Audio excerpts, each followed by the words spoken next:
નમસ્કાર કલમ યુદ્ધ સમાચારની સાથે હું છું આપની સાથે પાયલ બાંભણિયા।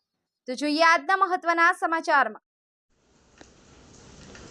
સુરત જિલ્લાના તડકેશ્વર ખાતે કેન્દ્રીય જળશક્તિ મંત્રી અને ગુજરાત પ્રદેશ અધ્યક્ષ શ્રી CR પાટીલના શુભ હસ્તે વિવિધ જળ સંચયના કાર્યોનું ખાતમુહૂર્ત કરાયું। કેન્દ્ર તથા રાજ્ય સરકારના સંયુક્ત ઉપક્રમે જળ સંચય જનભાગીદારી અભિયાન અંતર્ગત માંડવીના તડકેશ્વર ખાતે જળ સંચયના કામોનો શુભારંભ કરતા કેન્દ્રીય જળશક્તિ મંત્રી CR પાટીલ સમગ્ર રાજ્યમાં 2048થી વધુ બોર રિચાર્જિંગના કામો હાથ ધરાશે। પાણીના એક એક ટીપાનો ભૂગર્ભમાં સંગ્રહ કરવાનો અનુરોધ કરતા કેન્દ્રીય જળશક્તિ મંત્રી CR પાટીલ દ્વારા કરવામાં આવ્યો હતો। સમગ્ર સુરત જિલ્લાના 587 ગામોમાં ₹10.43 કરોડના ખર્ચે 2031 જેટલા જળ સંચયના કાર્યોનો પ્રારંભ જળ સંચય અભિયાન હેઠળ બોર રિચાર્જ, કુવા રિચાર્જ અને રિચાર્જ પીટ હીટરના રેઇન વોટર હાર્વેસ્ટિંગના કામો હાથ ધરાશે। રેઇન વોટર હાર્વેસ્ટિંગના મોનિટરિંગ ડેશબોર્ડનું કેન્દ્રીય જળશક્તિ મંત્રીના હસ્તે લોન્ચિંગ કરાયું। આ પ્રસંગે આદિજાતિ વિકાસ રાજ્યમંત્રી કુંવરજીભાઈ હળપતિ તથા સાંસદ પ્રભુભાઈ વસાવા ઉપસ્થિત રહ્યા હતા। જળ સંચય અભિયાન હેઠળ બોર, કુવા રિચાર્જ અને રિચાર્જ પીટ હીટરના રેઇન વોટર હાર્વેસ્ટિંગના કામો હાથ ધરવામાં આવશે।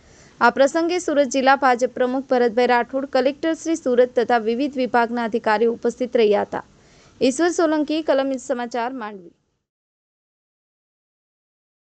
એટલું ભળી જાય છે, પરંતુ જેટલું પાણી જમીનમાં આપણે ઉતારીશું તો એ જમીનનું પાણી તમને જ્યારે જોઈએ ત્યારે જમીન પાછી આપે છે।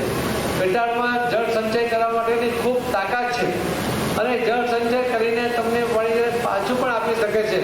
કોઈ એક પ્રોજેક્ટને તમે હાથમાં લો અને તમે કલ્પના કરો કે એક પ્રોજેક્ટ 15,000 કે 20,000 કરોડ રૂપિયાનો છે અને એનું વ્યાજ કેટલું થાય છે। તમે વ્યાજ કરતાં પણ ઓછી રકમમાં જમીનમાંથી પાણી લઈ શકો છો, એટલે એનો ખર્ચ ઓછો છે। તમને જ્યારે ડેમ હોય, ઉકાઈની વાત આપણને ખ્યાલ છે કે કેટલાક વર્ષો પહેલાં અફવા થઈ હતી કે ઉકાઈ ડેમ તૂટ્યો છે કે તૂટવાનો છે, એક ડરનો માહોલ બન્યો હતો, પરંતુ એની ખૂબ કાળજી એમાં લેવાતી હોય છે, એટલે સહજતાથી ડેમ તૂટતા નથી, પરંતુ એક પ્રકારનો MB Prajapati, director DRDA Surat, જિલ્લા ગ્રામ વિકાસ એજન્સી સુરત। જળ સંચયના કામોનો આજે માનનીય કેન્દ્રીય મંત્રી શ્રી CR પાટીલ સાહેબના હસ્તે તડકેશ્વર ગામેથી શુભારંભ થયો છે અને આજ રોજ તમામ ગામોમાં 2031 કામો મનરેગા યોજના, નાણાં પંચ અને સ્વભંડોળ ઉપરાંત DMF ગ્રાન્ટ અને કલેક્ટર સાહેબની ગ્રાન્ટમાંથી 2031 કામોનો આજે અલગ અલગ ગામોમાં ખાતમુહૂર્ત પણ એક સાથે રાખવામાં આવ્યું છે અને એની શરૂઆત મંત્રી સાહેબે આપણે ત્યાંથી તડકેશ્વર ગામ માંડવી તાલુકાથી કરી છે। આ ઉપરાંત જે કામો છે સુમૂલ ડેરી મારફત જે